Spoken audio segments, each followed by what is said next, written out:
की बबनराव शिंदे आणि अभिजित पाटील यांची मिनी भगत असल्याशिवाय हे दोघं एकमेकाला बोलत नाहीत. ते बी तुरी बी चुप आणि मेरी बी चुप. काय आता अवस्था सांगायचं तुम्हाला, कामगार अक्षरशः खायचीच पंचायत काम मिली काय लोक. रत्नाकर गुट्टेला कशी अटक झाली, ही बोगस कर्ज उचललं, त्याच पद्धतीची केस हे रणजित शिंदेवरती आहे. आमदार बबनराव शिंदे यांना यावेळी एक दुसरे कुठलं बी आहे की 2,500 लोकांच्या नावे बोगस कर्ज काढलेलं आहे साहेब. 2,500 लोकांच्या नावे ती सुद्धा पिटिशन हायकोर्टामध्ये पेंडिंग आहे. आम्ही जर ती भाजपमध्ये आला तर आम्ही माडेश्वरी मंदिरामध्ये दुधाचा अभिषेक करणार.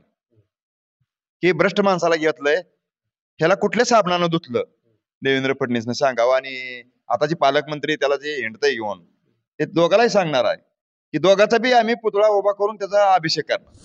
तर देवेंद्र फडणवीसला आमचे पांडुरंगाला एकच साकडा येता येणाऱ्या कार्तिकी वारीला की माडा जगदंबा सुतगिरणीचं त्यांच्या डोक्यात यावं आणि गिरण जप्त करून पूर्वपदावर आणावी एवढी देवेंद्र फडणवीसच्या चरणी आम्ही.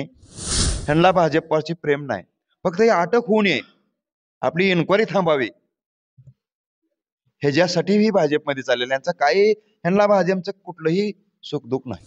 की गिरण चालू करेल आमदार बबनराव शिंदे, गिरण चालू करेल. RR पाटलाच्या हस्ते उद्घाटन झालं 2014ला. तो भोंगा सुद्धा यांनी बंगारमध्ये ऐकला राव. बंगारमध्ये अक्षरशः बंगारमध्ये भोंगा सुद्धा यांनी बंगारमध्ये ऐकला. बंगारमध्ये ऐकून परत कामगार आणि ज्या लोकांनी 250 रुपये किमतीने जमिनी दिलेल्या आहेत त्यांना 250 रुपये एकराने, का तर माड्याचा विकास व्हावा, माड्याचा विकास व्हावा म्हणून लोकांनी दिल्या. नमस्कार, पंढरीचा परिवारमध्ये आपलं सहर्ष स्वागत. आज आपण माढा तालुक्यामध्ये आलेलो आहोत आणि दीपावलीच्या मुहूर्तावरती मोठा स्फोट माढा तालुक्यापासून आपण तो प्रेक्षकांसाठी सांगणार आहोत. तर काय तर माढा तालुक्यामध्ये जगदंबा अनुसूचित जाती शेतकरी विणकरी सहकारी सूतगिरणी माढा सूतगिरणी आहे आणि या सूतगिरणीची 96 एकर जमीन आहे. साधारणतः या सूतगिरणीवरती 68 कोटी रुपये कर्ज आहे आणि इथला बाजारभाव 18 लाख रुपये गुंठा चालू आहे सध्या. 68 कोटी रुपयाचं कर्ज असताना ही सूतगिरणी मागासवर्गीय असून सुद्धा खाजगी करून माजी आमदार बबनदादा शिंदे व त्यांच्या कुटुंबियांनी घशात घालण्याचा प्रयत्न केला असा त्यांचा आरोप आहे आणि कोर्टात तशी केस दाखल केली आहे. त्याच्या आपल्याकडे पिटिशन दिलेलं आहे. आज नक्की काय प्रकार आहे तो, खरंच ती जमीन तेवढ्या भावाची आहे का आणि ती जमीन कुठल्या कारणामुळे बंद पडली, काय झालं, थोडीशी आपण माहिती घेण्याचा प्रयत्न करू. नमस्कार. नमस्कार. आपलं नाव सांगा. नागनाथ उद्धव कदम, राहणार ओपळाई खुर्द, सामाजिक कार्यकर्ता. मी 2016 साली ज्या वेळेस मी पहिली तक्रार केली की माझ्या असं लक्षात आलं की माढा जगदंबा सूतगिरणीकडे 68 कोटी कर्ज असताना एखादी जर प्रॉपर्टी जर विकायची असेल तर ती कर्ज असल्या तर कागद होत नाही. कागद कसं काय झाले, आणि बबनराव शिंदे हे तर चांगले आमदार आहे मला म्हणायचे. आणि म्हणून मी ती सगळी खोलात गेल्यानंतर ती माहितीच्या अधिकारात सगळी माहिती काढल्यानंतर 68 कोटी रुपये कर्ज असताना व्यवहार केला. दोन्ही मुलाच्या नावानं, पत्नीच्या नावानं. सुनंदा कॉटेक्स हा त्यांची पत्नी आहे. आणि मग मी 156(3) खाली न्यायालयामध्ये, माढ्याच्या न्यायालयामध्ये रिट दाखल केली. दाखल केल्यानंतर कोर्टाने इश्यू प्रोसेसची ऑर्डर केली की माझं म्हणणं ऐकून घेऊन पूर्ण ती ऑर्डर बघितली, कागदपत्र डॉक्युमेंट, आणि त्यांना इश्यू प्रोसेस प्रमाणे त्यांना दोघांना जणाला बी 15-15 हजाराच्या ह्याच्यावरती जामिनावरती सुटलेले आहेत. बबनदादा आणि बबनदादाचा मुलगा रणजित बबन शिंदे ही दोघंही जामिनावर सुटलेले आहेत. किती साली जामीन झाले? 2019ला झालेला आहे. आता पुढची प्रोसेस काय आहे? आता पुढची प्रोसेस अशी आहे की मी हायकोर्टामध्ये आम्ही शेतकरी, ज्या शेतकऱ्यांनी सूतगिरणी करता जमीन दिली, शेतकरी आम्ही मिळून हायकोर्टामध्ये रेट दाखल केली. हायकोर्टामध्ये रेट दाखल केल्यानंतर तिथं आमचा नंबर आला नाही. आता आमचं बेंच खंडपीठ कोल्हापूरला आले, तर आमची 2 तारखेला फायनल हिअरिंग आहे. आता 2 फेब्रुवारीला फायनल हिअरिंग. तर फायनल हिअरिंग मध्ये असं आहे की त्यामध्ये ह्यांनी कुठलीही परवानगी न घेता, ह्यांना अनेक वेळा सांगितलं, ह्यांना कामगार न्यायालयामध्ये, आता ही कामगार आहेत आमच्या बाजूने, ह्यांना 6,000 रुपये दंड झालाय सगळ्यांना. दंडाची कॉपी सुद्धा कामगाराला मिळाली, दंडाचे पैसे सुद्धा यांना मिळाले. आणि दुसरी गोष्ट त्या जारमध्ये असं आहे की शासनाचं कर्ज भरल्याशिवाय व्यवहार करू नये असं पिटिशनच्या कॉपीमध्ये, आणि त्या पिटिशनची कॉपी तुम्हाला देत आहे मी.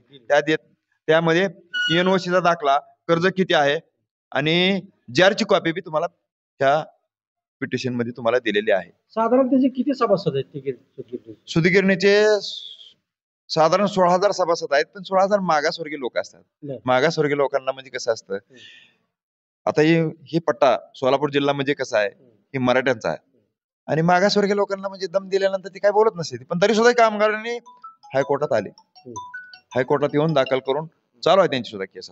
आता जर समजा 16,000 शेअर होल्डर आहेत, हा, त्यांचे आता शेअर किती आहेत तिथं? सगळ्यात जे शेअर आहेत त्यांच्या नावावर काय कर्ज उचलले? त्यांच्या नावावर कर्ज नाही, कर्ज महात्मा फुले नावाखाली कर्ज काढून ते कर्ज सुतगिरणी उभा केली, आणि ती परत त्याच्यावर 68 कोटी कर्ज आहे ना, म्हणून तर ती आता ते कामगाराच्या नावावरचं कर्ज आहे, कामगाराच्या नावावरचं कर्ज आहे, सुतगिरणीच्या नावावर बी आहे, सुतगिरणीच्या दोघांच्या नावावर कर्ज आहे. म्हणूनच जार जोडलाय आम्ही. कामगार आयुक्ताचा जार आहे, त्या जार मध्ये असं आहे, कामगार आयुक्ताचा एनओसी घेतल्याशिवाय कागद करू नये. परत काय झाले की ज्या वेळेस ही माडा जगदंबा सुतगिरणीचे RR पाटलाच्या हस्ते उद्घाटन झालं, RR पाटलाचे लोकांची अशी आशा होते की सगळ्या कामगाराची 2,500 कर्मचारी होते की गिरण चालू करेल आमदार बबनराव शिंदे, गिरण चालू करेल. RR पाटलाच्या हस्ते उद्घाटन झालं 2014ला.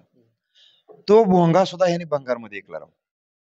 बंगारमध्ये अक्षरशः भोंगा सुद्धा ह्यांनी बंगारमध्ये ऐकला. बंगारमध्ये ऐकून परत कामगार आणि ज्या लोकांनी 250 रुपये किमतीने जमिनी दिलेल्या आहेत त्यांना, 250 रुपये एकराने, का तर माड्याचा विकास व्हावा म्हणून लोकांनी दिल्या, म्हणून ती कामगारांचं स्वतः नाव आहे त्यात. सहकारी विकता कशी काय केलं त्यांनी विकताना असा गोळ केला की मल्टीटेट केली. मल्टीटेट करताना महाराष्ट्र शासनाची एनओसी लागत असते, न एनओसी घेता त्यात एनओसी नाही म्हणून त्यात उल्लेख आहे, त्यात एनओसी नसताना, म्हणूनच यांच्यावर गुन्हा दाखल झाला. इश्यू प्रोसेसची ऑर्डर झाली ना, ह्या मुद्द्यावरच झाली.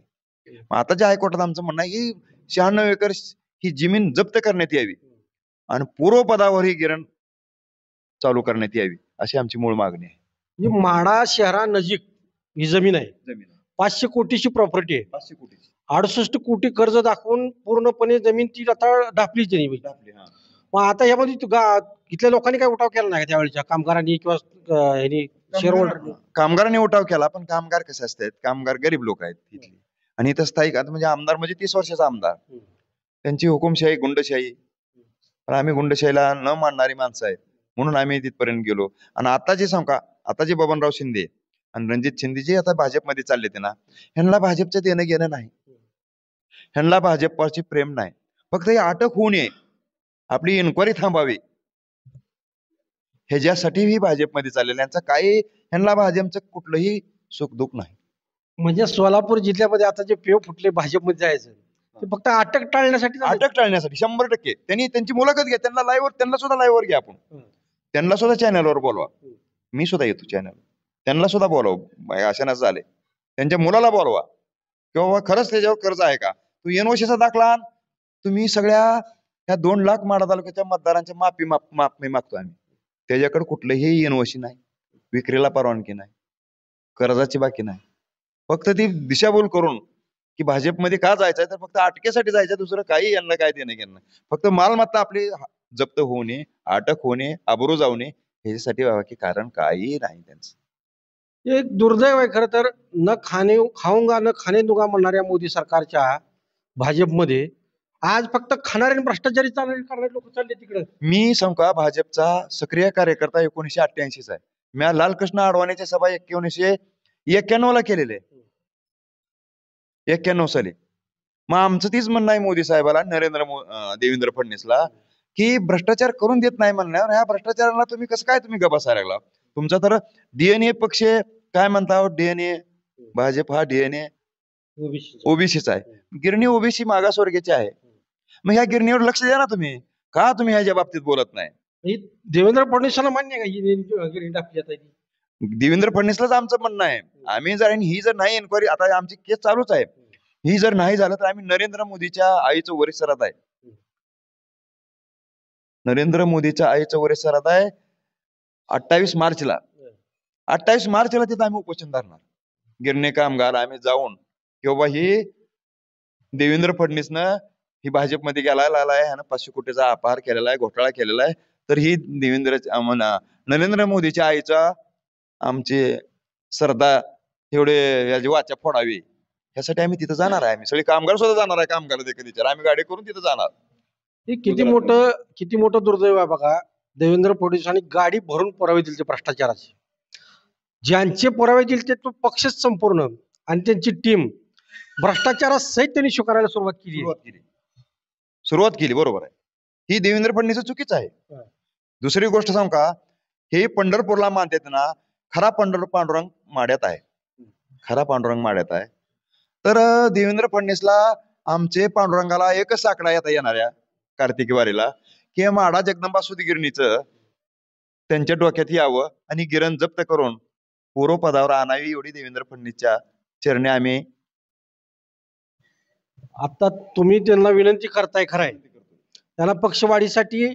आता जे कार्यकर्ते होते ते तर गेलेच, पण जे भ्रष्टाचारी त्यांचीच फक्त आवक भाजपमध्ये चालू आहे. आता मी भाजपचा आहे. मला विचारते ते ना, आता बबन दादा तुमच्या मांडीला बसल्यावर तुम्ही केस माघारी घेणार का? मी घेणार नाही. मी दिल्लीपर्यंत सुप्रीम पर्यंत जाणार, पण ही केस लढणारच. तुम्हाला भाजपमध्ये काय दबाव आहेत ना? भाजपचाच कार्यकर्ता आहे. भाजपचं जर असलं चालत नाही ना. आता भाजपमध्ये यायला लागली, भाजप मोठा होईल. भ्रष्टाचारी लोक घेऊन का होणार, पण भाजप मोठा होणार आहे.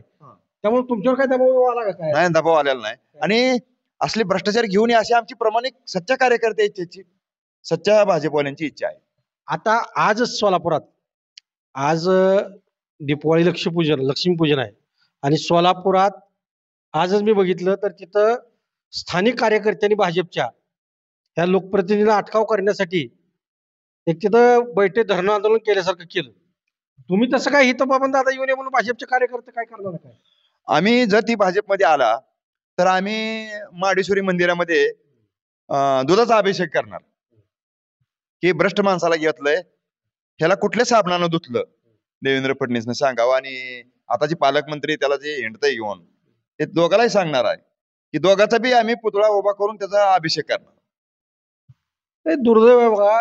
500 कोटीची प्रॉपर्टी, 68 कोटी कर्ज आहे, 18 लाख रुपये प्रति गुंठा इथं रेट आहे.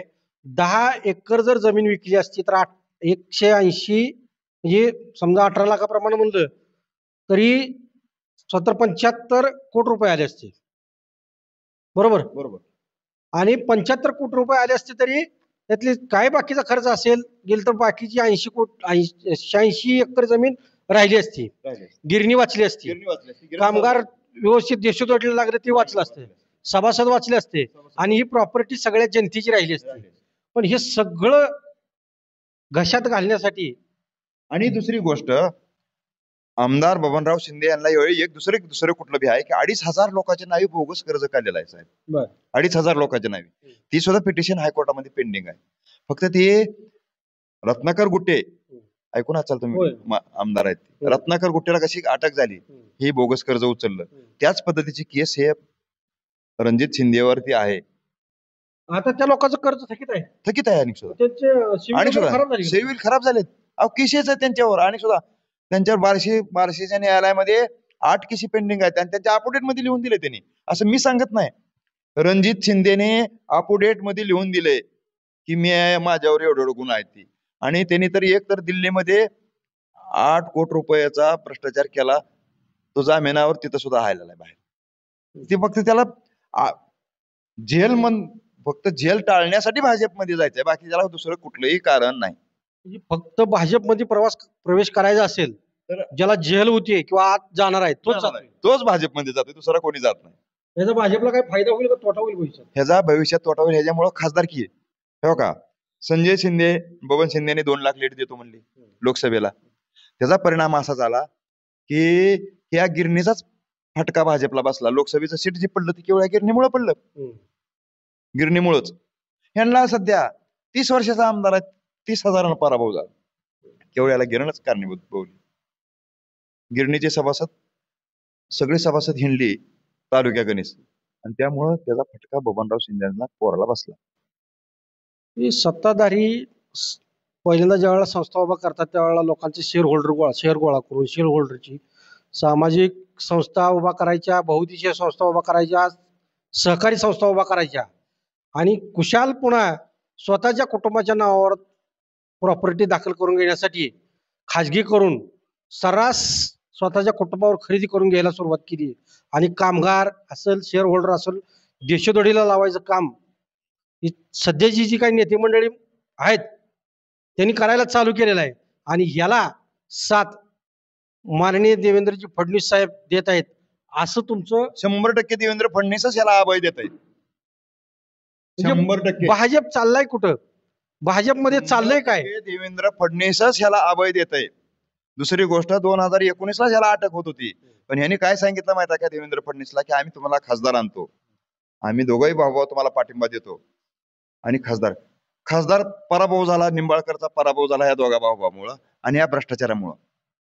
ही भ्रष्टाचारी गँग आहे सगळी यांची. त्यामुळे जनता देवेंद्र फडणवीसला जरी आता माढा तालुक्यात मध्ये आली हसत होती. का हसत होती? भ्रष्टाचार. निदान माढ्याच्या सुतगिरणीवर भाष्य करायला पाहिलं होतं. देवेंद्र फडणवीसने एवढा आघात झाला, पण माढ्याची सुतगिरणी का बंद पडली ह्याच्यावर देवेंद्र फडणवीसने वाच्यता नाही केली. एवढं मोठं दुर्दैव आहे. कामगार देश आपल्या बरोबर कामगार पण आहेत. कामगार कसे देशात ओढ लागलेत थोडस आपण त्यांच्याकडून ऐकून घेऊ. आपलं नाव सांगा. सुनील काशीनाथ लंकेश्वर, आपलं गाव? माडा. तुम्ही कामगार आहे सुतगिरणी? हो कामगार. काय अवस्था आहे सुतगिरणी? हो काय आता अवस्था सांगायचं तुम्हाला, कामगार अक्षरशः खायचीच पंचायत कामगार मिली काय लोक, म्हणजे अशा परिस्थितीमुळे की त्यांना कसलं जातं काय सोर्सच नाही ना त्यांना दुसरा. आता हे ज्या वेळेला मागच्या काळामध्ये इलेक्शन पिरियड मध्ये वगैरे तुम्हाला मतं मागायला त्यावेळेला तुम्ही काही बोलला नाही का? सगळी लोक दिलं की दादांना, बबन दादांना निवेदन दिलं. काय कामगारांना काहीच मत नाही. शरद पवार साहेबांना निवेदन दिलं, आमचं गिरण बंद पडले, आमच्यासाठी काय करता का? आम्ही हो. फंडाच्या बाबतीत सुद्धा त्यांच्याकडे गेलो. ते आमचा फंड कटून झालाय, आम्हाला साधारण बंद पडली ती पडली, पेन्शन तरी चालू करा, पेन्शन साठी तरी म्हणजे तुम्ही काहीतरी करा. साहेबांना, शरद पवार साहेबांना कडे गेलो, दादांकडे गेलो, आता अभिजित आबाकडे बी गेलोय, त्यांना बी तसं निवेदन दिलंय आणि आता कोर्टात केस चालू आहे बघा. 500 कोटीची प्रॉपर्टी आहे, 68 कोटी रुपये ते आता कशात घालते, म्हणजे प्रायव्हेट करून घेतली. काय तुम्ही त्याच्यावर काय म्हणजे काय त्यांना काही बोललंच नाही का तुम्ही? काय बोलायचं, बोलण्यासारखं काही नाहीच, चालतच नाही. आमचं कामगाराचं काय चालू देत नाही बघा. म्हणजे खरंच जर सामान्य माणसाचं काय चालत नाही, आज कामगारांच्या डोळ्यात आज त्यांच्या भावना दिसत आहेत, अक्षरशः त्यांना बोलताना काही वरून आलेलं दिसतंय. तर काय म्हणजे वाक युनियन वगैरे करताना किंवा बाकीच्या लोकांना सांगत असताना काय कोण तुमची बाजू कोणी घेतली नाही? कुणीच बाजू घेतली नाही साहेब. आता काय केलं तुम्ही नेमकं? आता आम्ही कोर्टात गेलो बघा. कोर्टाचं काय काय कुठं आले नेमकं? आता कोर्टात वकील दिलाय आणि वकीलच आता काय, आता न्यायदेवतेवरच आम्ही काय आता थोडस भरवशी काय बघा. आता सगळ्या पुढाऱ्यांकडे जाऊन बघितलं, कुणीच आमच्यासाठी काय केलं नाही. आता कोर्टाने निकाल दिला तरच. कोर्टाने निकाल, फंडाच्या ऑफिसला तिथं जाऊन उपोषण केलं, आत्मदानचं नोटीस दिलं, त्यांनी बी आमचं डोळं पुसलं लावलं. आज 2 वर्ष झालं आम्ही पेन्शनसाठी त्यांच्या माग आहे. कोर्टात निकाल येत नाही, मग राजकीय दबाव आहे काय नेमकं आम्हाला ते कोर्टात सुद्धा कळत नाही. आपल्या ग्रामीण भागामध्ये एक म्हण आहे, सत्तेपुढे शानपण चालत नाही. असा काहीसा प्रकार हा माढा तालुक्यात झालाय. सत्तेत असणाऱ्या सत्ताधाऱ्यांनी अजिबातच पुढच्याला मेचायचं नाही, सामान्य माणसाचा विचार करायचा नाही आणि हजारो कोटीच्या किंवा शेकडो कोटीच्या प्रॉपर्ट्या ह्या लाटाच्या. आज एकमेव अशी सुतगिरणी आहे.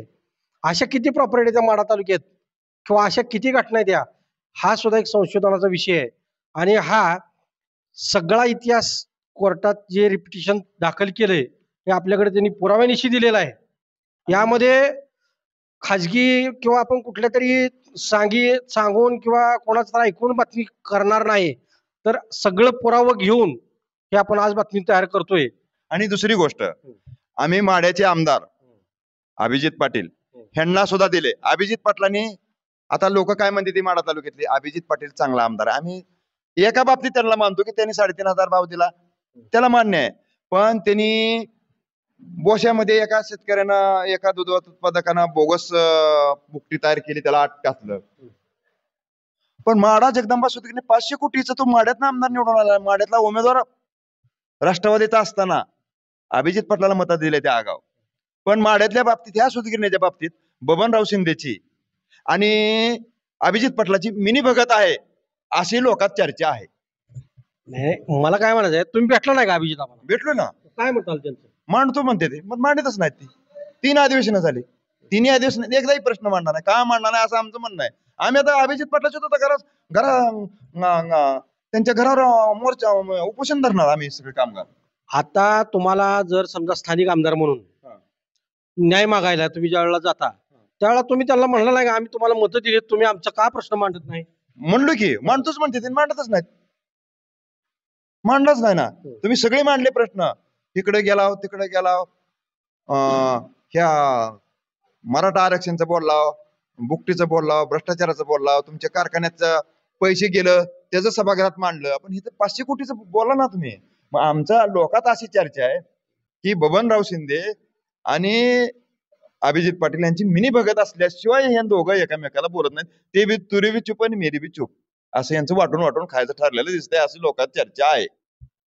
आता आपल्या बरोबर जे दुसरे कामगार आहेत, सांगा नाव. महारुद्र गोपीनाथ जाधव, राहणार जाधवडी, तालुका माढा, जिल्हा सोलापूर. आता काय परिस्थिती चालू?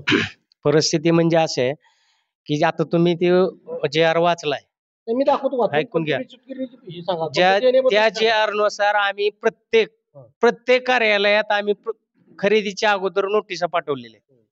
आम्ही स्वतः कामगारांनी प्रत्येक नागपूरच्या कार्यालयापर्यंत, शेवटच्या कार्यालयापर्यंत आमच्या नोटिसा पोहोचलेत की ह्यांच्या खरेदी होऊ नये म्हणून. काय तरी सुद्धा आमचे आम्ही जे तक्रार दाखल केली हे कचऱ्यात टाकून ह्यांनी खरेदी केलेली आहे. तुमच्या देणी दिलेली नाही. आमचे देणे एक रुपया दिलेला नाही. आणि आमचं औद्योगिक न्यायालयात आता सध्या माझा 85/2017 केसेस आहे. आता माझ्या हातात 2 जानेवारी 2010 शासनाचा जार आहे, परिपत्रक आहे. त्यामध्ये हे जे त्यांनी मला पुराव्यानिशी दिले, त्याच मध्ये राज्यातील बंद पडलेल्या गिरण्या, कंपन्या, कारखाने यांच्या जमिनीची विक्रीसाठी तसेच महाराष्ट्र औद्योगिक विकास महामंडळ उद्योगाचे हस्तांतरण विक्री करताना कामगारांची देणी प्रलंबित नसल्याचा ना हरकत प्रमाणपत्रासाठी अर्ज सादर करण्यावेळी व्यवस्थापकाने किंवा मालकाने सोबत जोडलेल्या स्वतंत्र यादी प्रमाणे सर्व कागदपत्रे जोडणे किंवा सादर करणे अनिवार्य राहील. याबाबत कृपया नोंद घ्यावी. महाराष्ट्र राज्यपाल यांच्या आदेशावरून असा आदेश आहे. तरी कुठलीही देणी न देता ही सूतगिरणी विकण्याचा किंवा विकत घेण्याचा जो घाट घातलाय हा खरंच दुर्दैवी आहे. दुसरी अशी माहिती आहे की ह्या सुतगिरणीकडे की 22,96,00,000 रुपये येणे बाकी आहे ह्यामध्ये दाखल पिटिशन मध्ये. आणि विक्रीला परवानगी नाही, हस्तांतराला परवानगी नाही.